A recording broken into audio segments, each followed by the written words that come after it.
Hi guys, how are you today? So ayun, after to go, as I said, as I promised guys, na magbibigay ako ng video about naman airlines. So sa airlines naman, pag domestic, ang dali lang i-navigate, pero pag international, sobrang hirap din. So yun naman talaga ang magiging disadvantage ng mga nag-DIY kaysa sa travel agent. Siyempre, di ba, again, kung nag-travel agent sila na lahat, and then email-email lang yan sila. Pero pag nag-DIY kayo, so kayo talaga yung kukontak noon sa mga airlines. In Cebu Pacific, I will share it to you guys na pwede nyo silang i-message doon sa Facebook page nila. Yung million views, doon dapat kayo mag-message. So sumasagot naman sila doon, basta sabihin nyo lang talk to their agent. So para ma-redirect kayo sa agent nila. Then for the Philippine Airlines naman, meron din sila sa Messenger. So kung hindi sila makontak sa mga hotline, kasi po usually busy yung mga hotline na hindi agad nakakapasok, so pwede kayong mag-message talaga mabilis, mas mabilis talaga sa Facebook page. And then, doon naman po sa AirAsia, meron silang chatbot mismo sa website nila. Pero kung sa mga Agoda kayo nag-book, sa third party, yun guys, wala akong magagawa doon. Kasi usually sa mga third party, ang hirap talaga i-navigate. Hindi ko po alam kung paano kasi hindi ko po na-try mag-book doon. As I said nga, as a travel agency owner, we have our own system na binili namin para ma-navigate namin lahat at doon na lang yung mga transaction. Kaya mas easy talaga pag sa amin nag-book, gawa nung kami na po magpo-process lahat. So, doon sa mga third party, ang nagagawa lang talaga namin ngayon doon is to add baggage. Pwede kayo mag-request ng sa airlines. Pero yung mga rebooking, refund, hindi po namin yun siya magagawa, guys. Iba ng rules nila ngayon. Kung saan kayo nag-book, ang hirap na, di ba?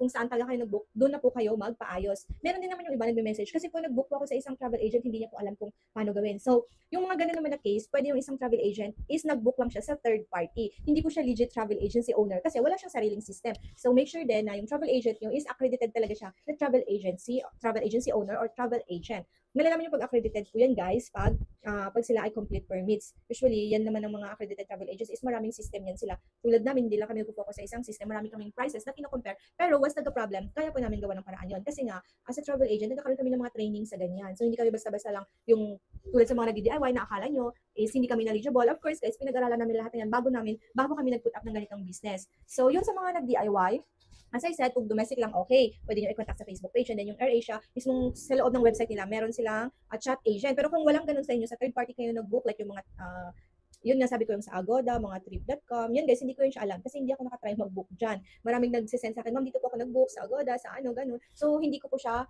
mananavigate. Mag-add baggage ko talaga nagagawa namin. Pero anyways, ilalagay ko po yung mga contact details or email din po ng airlines after this video. And also din sa mga international guys, nagme-message naman po sila or nag-email po sila kung saan sila pwede makontak. Imposible yan guys na walang contact details yung mga airlines yan. Kung matagal silang sumagot, given na talaga yan. Matagal po talaga sumagot sa mga email. Pero just wait lang, sasagot din naman po yan sila. So, walang airline email na cancellation na hindi nagbibigay ng contact details. Okay? So, remember that. Always check your email. So, kung mali naman yung email, guys, na nilagay nyo during booking, hindi talaga kayo ma-update about your cancellation. At hindi nyo rin makukontak yung said airlines or kung saan kayo nag-book if ever mali yung mga email nyo. Kasi doon talaga sila yan mag-email o mag-update once may changes yung mga flight nyo. So, yun, if you want to book with us, just contact Wonder Flight Travel Agency kung gusto nyo kami mag-handle ng mga flight nyo or di kaya mga travel, tours, or anywhere, passport, process, visa. So, feel free to contact on this page, Wonder Flight Travel Agency. And for new client, video call is allowed. Sa dami ba ng mga scammer na kailangan na natin mag-video call. And ito lang po yung mukhang nakikipag-video call sa inyo. Kahit may mga assistant ako, pero hindi po yan sila nakikipag-video call. Ako pa din po dapat ang makita nyo. So, that's all for today's video. Thank you for watching.